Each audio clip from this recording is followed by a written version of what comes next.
மேடையில் அமர்ந்திருக்கும் அனைவருக்கும் வணக்கம்.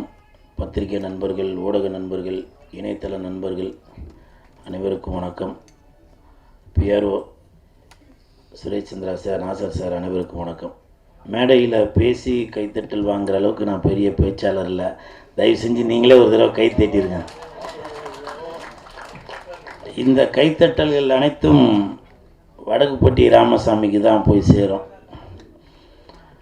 இன்றைக்கி இந்த படம் ஒரு பெரிய ஹிட்டாக இருக்குது அப்படின்னாக்கா அதுக்கு பத்திரிகை நண்பர்கள், ஊடக நண்பர்கள் தான் காரணம். ஏன்னா இன்றைக்கி ஒரு சிலர் என்ன பண்ணுறாங்கனாக்கா, படம் ரிலீஸ் ஆனால் கூட உங்களோட ரிவ்யூ பார்க்குறாங்க, பார்த்துட்டு அவங்க நல்லா இருக்குதுன்னு சொன்னால் தான் போய் பார்க்குறாங்களே. சில பேர் அது மாதிரி இருக்காங்க. அப்படி நீங்கள் படத்தை நாளே பார்த்துட்டு காலையிலேயே இந்த படத்தை பற்றி நீங்கள் எழுதவும், அதை பார்த்துட்டு மக்கள் போய் பார்த்துட்டு அதை மறுபடியும் வெளியில் வந்து இந்த மாதிரி படம் நல்லாயிருக்கு, வடக்குப்பட்டி ராமசாமி, வடக்குப்பட்டி ராமசாமி, வடக்குப்பட்டி ராமசாமின்னு ஊரெல்லாம் ஒரே பேச்சு, அதுதான் என் மூச்சு அப்படின்னு சொல்கிற அளவுக்கு எல்லா இடத்துலையும் நீங்கள் சூப்பராக எழுதியிருந்தீங்க. அந்த எழுதின அனைத்து நண்பர்களுக்கும் என் மனமார்ந்த நன்றி. இந்த படத்தில் கார்த்திக் யோகி சார் எனக்கு நல்ல ஒரு வாய்ப்பை கொடுத்துருக்காரு. பொதுவாகவே நான் நடித்த படங்கள் நடித்ததுக்கப்புறம் சினிமாக்காரங்க மோஸ்ட்லி ஃபோன் பண்ண மாட்டாங்க. நானே ஃபோன் பண்ணி படம் பார்த்துங்க அப்படின்னு சொல்லுவாங்க. ஆனால் இந்த படம் பார்த்துட்டு சினிமாக்காரங்க, producers, directors, assistant directors, managers அவங்கெல்லாம் ஃபோன் பண்ணி இந்த மாதிரி படம் பார்த்துங்க, படத்தில் நல்லா நடிச்சிருக்கீங்க, இவ்வளோ நாளை விட உங்களுக்குள்ளே ஒரு நடிப்பு திறமை இருக்கா அப்படின்றத நான் இப்போ தான் பார்த்துட்டு இருந்தேன், அதனால் சூப்பராக நடிச்சிருக்கீங்க அப்படின்னு சொன்னது மட்டும் இல்லாமல் ஒரு 4-5 படம் வடக்குப்பட்டி ராமசாமியை வச்சே எனக்கு வந்து கமிட் ஆகிருக்கு. அதற்கு இயக்குனர் கார்த்திக் யோகி சாருக்கு மிக்க நன்றி. ஏன்னா எந்த ஒரு நடிகருமே இயக்குனர் இல்லாமல், அது ரஜினி சாராக இருந்தாலும் சரி, கமல் சாராக இருந்தாலும் சரி, அஜித் சார், விஜய் சாராக இருந்தாலும் சரி, ஒரு இயக்குனர் தான் ஒரு நடிகனை வந்து உருவாக்க முடியும். ஸோ அப்படி வந்து என்னை வெளியே கொண்டு வந்திருக்க இயக்குனருக்கு என் மனமார்ந்த நன்றி. அப்புறம் சந்தானம் சார், நான் ஏற்கனவே பல இடத்துல நிறையா பேசிட்டேன், அவரை பற்றி பேசுகிறதுக்கு ஒன்றும் இல்லை. இப்போ கூட இந்த கண்ணாடி போட்டிருக்கேன், அது ஸ்டைலாக இருக்கா என்னன்னு தெரியல, ஆனால் இந்த கண்ணாடிக்கு சொந்தக்காரர் சந்தானம் சார் தான். இல்லை ஒருத்தர் சொல்கிறார் இல்லைன்னா, இப்போ நான் சொல்கிறேன் பாருங்கள், அது கரெக்டு தான் இருக்கும். இந்த கண்ணாடி நம்ம சந்தானம் சாரோட மேனேஜர் பரத்தோடது. அவர் வந்து என்ன கண்ணாடி போடுங்கண்ணா, ஸ்டைலாக இருப்பீங்க அப்படின்னு சொல்லி சொன்னாங்க. ஸோ அப்படி பாருங்கள், என்னை வந்து அழகுபடுத்தி பார்க்குறது சந்தானம் சார் மட்டும் இல்லை, அவர் கூட இருக்கவங்க கூட நான் வளரணும் அப்படின்னு சொல்லி நினைக்கிறாங்க. பரத், மிக்க நன்றி. சந்தானம் சார் சார்பாக நன்றி. ஏன்னா சும்மா ஏதோ மேடைக்காக வந்து நம்ம பொய் புழுவி பந்தாவா அப்படின்னு சொல்லி பேசிட்டு போகக்கூடாது. உண்மை என்னவோ அதை பேசிட்டு போக வேண்டியதான். ஏன்னா ஆடியோ ரிலீஸ் ஃபங்க்ஷனில் கூட சில பேர் என்கிட்ட சொன்னாங்க, என்னங்க சந்தானம் சார் உங்களை இந்த கலாச்சார், இதுதாங்க உண்மையான நட்பு.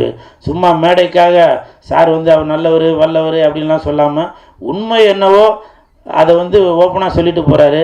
அப்படி அவர் உண்மையாக பேசுனதால தான் இன்றைக்கி வந்து அவர் இந்த இடத்துல நல்ல ஒரு ஸ்ட்ராங்கான இடத்துல இருக்கார்.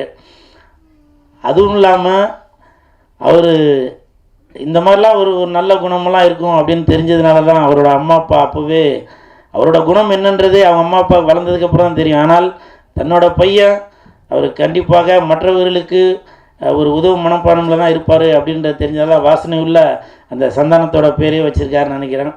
சந்தானத்தை பெற்றெடுத்த தாய் தந்தையருக்கு இந்த நேரத்தில் என் மனப்பூர்வமான நன்றியை தெரிவித்துக் கொள்கிறேன்.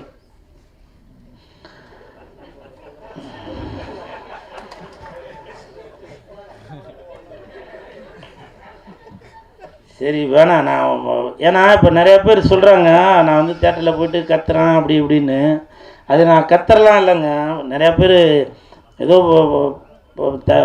தன்னறியாமல் பேசுகிறதாங்க அது. இப்போது முருகனுக்கு வேல் குத்துவோம் இல்லையா, நம்மளை அறியாமல் சொல்கிறது தான் வெற்றிவேல் முருகனுக்கு அப்படின்னு. பக்கத்தில் இருக்காள் இதை சொல்லுப்பா அப்படின்னா சொல்கிறாங்க. இல்லை, நம்மளை அறியாமலே ஆடியன்ஸை பார்த்தவொன்னே அவங்க என் மேலே வச்சுருக்க ஒரு பாசத்தில் சொல்கிறது. இருமுடி கட்டுவோம், அப்போ வந்து சாமியே சரணம் ஐயப்பா அப்படின்னு. அதெல்லாம் வந்து ஐயப்பா வந்து என்கிட்ட வந்து சொல்கிறாரா இப்படி சொல்லுப்பா அப்படின்னு நம்மளை அறியாமலே சொல்கிறோம். அந்த மாதிரி தான் ரசிகர்கள் என் மேலே வச்சுருக்க பாசத்தில், அன்பில் அவங்க ஒரு குரலை கொடுக்குறாங்க. அதை வந்து என்ன அறியாமலே அந்த மயிர் நட்டுக்குது, அந்த கூஸ் பம்ப்ஸ், அது வந்து என்ன அறியாமலே சொல்லிடுறேன் நான். ஸோ அதுதான் அது. அதனால் நான் வந்து ஏதோ வாலண்டியாக அதை சொல்லி அதை பண்ணணும் அப்படின்றதுலாம் இல்லை. நான் இன்னமும் சொல்கிறேன், பிக் பாஸுக்கு அப்புறம் நான் முடிஞ்ச அளவுக்கு என்னை மாற்றிட்டு தான் வரேன், மாற்றிக்கிட்டு தான் வரேன். அது சில இடத்துல மாற முடியுது, சில இடத்துல மாற முடியல. அதனால் நான் நீங்கள் எதிர்பார்க்குறதும் செய்கிறேன், நீங்கள் எதிர்பார்க்காததும் செய்கிறேன். இந்த நேரத்தில் வடக்குப்பட்டி ராமசாமி அந்த ஹோல் டீமுக்கு என் மனமார்ந்த வாழ்த்துக்கள். உதவி இயக்குநர்கள், இணை இயக்குநர்கள் Senthil sir, Albin sir, Prem sir, Amalnath, இன்னும் நிறையா பேர் இருக்காங்க, மஞ்சுநாத், இவங்க எல்லாருக்கும் மனப்பூர்வமான நன்றி. ஏன்னா இப்போ வரைக்கும் நான் நிறையா படம் ஒர்க் பண்ணியிருக்கேன், அதனால் சொல்கிறேன். படம் ரிலீஸ் ஆனதுக்கப்புறம் சில அசிஸ்டன்ட் டைரக்டர்ஸ் வேறு படத்துக்கு போயிடுவாங்க, இல்லை வேறு எதுனா இப்போ இதில் போயிடுவாங்க. ஆனால் இன்ன வரைக்கும் அந்த அசிஸ்டன்ட் டைரக்டர்ஸ் எல்லாருமே கூடவே இருந்து, அந்த காருக்கு எப்படி 4 டயர் இருந்தால் தான் கார் போகுமோ அதே மாதிரி அந்த 4 டயர் மாதிரி அந்த அசிஸ்டன்ட் இன்ன வரைக்கும் போயிட்டே தான் இருக்காங்க. நேற்று கூட ஆனந்த வீடுலேயே எதுலேயே வந்து அந்த பேப்பரில் வந்தெல்லாம் கட் பண்ணி எல்லாருக்கும் அமிச்சு, இன்னமும் படம் பட்டி தொட்டி எல்லாம் போய் சேர்ந்துருச்சு, இன்னமும் போய் சேரணும் அப்படின்ற ஒரு எண்ணத்தில் அந்த உதவி இயக்குநர்கள் எல்லாரும் பயங்கரமாக ஹார்ட் ஒர்க் பண்ணிகிட்ருக்காங்க. இதே மாதிரி எல்லா இயக்குநர்களுக்குமே இந்த ஒரு டீம் கண்டிப்பாக அமையணும். அப்போ தான் ஒரு படத்துக்கு இன்னமும் மேலே போகிறதுக்கு இவங்க வந்து ஒரு உந்துதலாக இருப்பாங்க. அந்த ஹோல் டீமுக்கும் மனமார்ந்த வாழ்த்துக்கள். எனக்கு அப்பாவை நடித்த அரசன் சார், உங்களுக்கும் மனமார்ந்த நன்றி. அம்மாவாக நடிச்சிருக்கவங்க, அப்புறம் ஜான் விஜய் சார் சம்சாரமாக நடிச்சிருக்கவங்க எல்லாருக்கும் மனமார்ந்த நன்றி. அப்புறம் ரவிமரியா சார் எனக்கு அடிக்கடி அட்வைஸ் பண்ணிகிட்டே இருக்கிறாரு. அவர் என் கண்ணுக்கு ஒரு ப்ரொஃபஸர் மாதிரி தெரிகிறாரு. கூல் இப்படி பண்ணாதீங்க, அப்படி பண்ணாதீங்க, அதனால் இப்போ நடிப்பில் கான்சன்ட்ரேட் பண்ணுங்கள் அப்படின்னு சொல்லிகிட்டே இருக்கார். மிக்க நன்றி சார். ரவி சார், நெடுகல் ரவி சார், நான் இந்த படம் நடிக்கிறதுக்கு முன்னாடியே ஒரு நாள் வேறு ஒரு படத்தில் ஷூட்டிங்கில் இப்போ ரோட்டில் நடந்து போனவர் டக்குன்னு என்னை பார்த்து வந்து பேசினார், குல் சுரேஷ் நல்லா இருக்கீங்களா அப்படின்னு. ஏன்னா அவ்வளோ பெரிய சீனியர், என்ன ரோட்டில் போகும்போது பார்த்து அவரே வந்து பேசிட்டு போனார். அதெல்லாம் வந்து எனக்கு மறக்க முடியாத ஒரு நிகழ்வு. தம்பி குண்டா இட் இஸ் பிரசாந்த், எனக்கு மாமா பொண்ணாக நடிச்சிருக்க ஜாக்லின், நட்டி, மிக்க நன்றி நட்டி. ஃபஸ்ட் நாள் நான் கமிட் ஆகிறப்போ டைரக்டரும் நட்டியும் சொன்னாங்க, இந்த படத்துக்கு அப்புறம் நீ தேட்டரில் போய் கத்துறதை விட்டுட்டு உன்னை பார்த்து ஸ்க்ரீனில் உன்னோட விஷுவலை பார்த்ததுக்கப்புறம் ஆடியன்ஸ் வந்து உனக்கு வந்து குரல் கொடுக்கணும், அந்த மாதிரி ஒரு விஷயம் பண்ணணும் அப்படின்னு சொல்லி சொன்னாங்க. எனக்கு இந்த வாய்ப்பை கொடுத்த நட்டி அவர்களுக்கும் இயக்குநர்களுக்கும் என் மனமார்ந்த நன்றி. அப்புறம் ஹீரோயின், நான் பொதுவாகவே ஹீரோயின்ட்டெல்லாம் அவ்வளோவா பேச மாட்டேன். ஆனால் அவங்க அவ்வளோ பெரிய ஆடியோ ரிலீஸ் ஃபங்க்ஷனில் சொன்னாங்க, சார் நான் உங்கள் கூட ஒரு செல்ஃபி எடுக்கணும் அப்படின்னு சொன்னாங்க. அது என்னால் மறக்கவே முடியல. ஏன்னா அவங்க அந்த என் தலைவன் எஸ்டிஆர் அவர்கள் கூட நடித்தவங்க, தனுஷ் சார் கூட நடித்தவங்க, இன்றைக்கி என் நண்பர் சந்தானம் கூட நடித்தவங்க. அவங்க என்னை பார்த்து இந்த ஒரு வார்த்தை சொன்னாங்க, அது வந்து கண்டிப்பாக கல்வெட்டில் எழுதி வச்சுட்டு நான் பக்கத்திலே உட்காந்துப்பேன். இன்றைக்கி அவ்வளோ அழகாக கருப்பு ட்ரெஸ்ஸில் வந்திருக்காங்க, பிளாக் ரோஸ். உங்களுக்கு என் மனமார்ந்த வாழ்த்துக்கள், நன்றி. நான் ஒரு படம் அந்த படத்தோட பேர் சொல்ல வேணாம், அந்த படத்தோட இயக்குனர் எனக்கு ஃபோன் பண்ணி இந்த மாதிரி உங்களை வந்து அந்த படத்தில் கமிட் பண்ணணும் அப்படின்னு சொல்லி சத்தியமாக தாயின் மீதானே சொன்னாங்க. இந்த மாதிரி அந்த ஹீரோயின் வந்து நான் படத்துக்கு கமிட் பண்ணுங்க, அவங்க கேரக்டர்லாம் எப்படி என்னன்னு கேட்டாங்க. அப்போ நான் சொன்னேன், இந்த மாதிரி அவங்களோட காம்பினேஷனில் நான் நடிக்கல, ஆனால் ஷூட்டிங் ஸ்பாட்டில் பார்ப்பேன், எப்போவுமே அவங்களுக்கு பாதுகாப்பாக அவங்க அம்மா பக்கத்திலே தான் நிற்பாங்க அப்படின்னு சொல்லி சொன்னேன். அது மட்டும்தான் சொன்னேன், மற்றபடி எதுவும் நான் அவங்க கூட காம்பினேஷன் நடிக்காதனால தெரியல. ஆனால் ரொம்ப சைலண்ட்டாக ஃபோன் நோண்டிட்டு அவங்க பாட்டுக்கு ஒரு ஓரமாக இருந்தாங்க. கண்டிப்பாக அவங்க அந்த டேரக்டர் ஃபோன் பண்ணும்போது என் பேரை சொல்லி தான் பண்ணுவார். அதை நான் இப்போ அந்த எந்த டேரக்டர்னு சொல்லிடுவேன், அது வேறு விதமாக நீங்கள் கொண்டு போயிடுவீங்க. மற்றபடி சேஷு, எம்எஸ் பாஸ்கர் சார், அனைவருக்கும் என் மனமார்ந்த நன்றி. எடிட்டர்ஸ் என்ன உள்ளவங்க எல்லாருக்கும் நன்றி.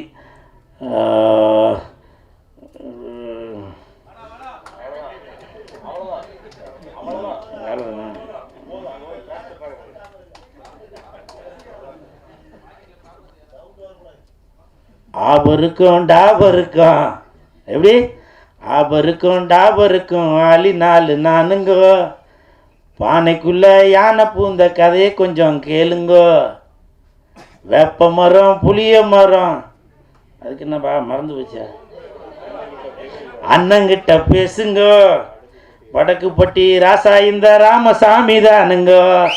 நன்றி நன்றி நன்றி. நல்ல வேலைப்பா, விசில் அடித்து கை தேடிட்டுங்க. நன்றி.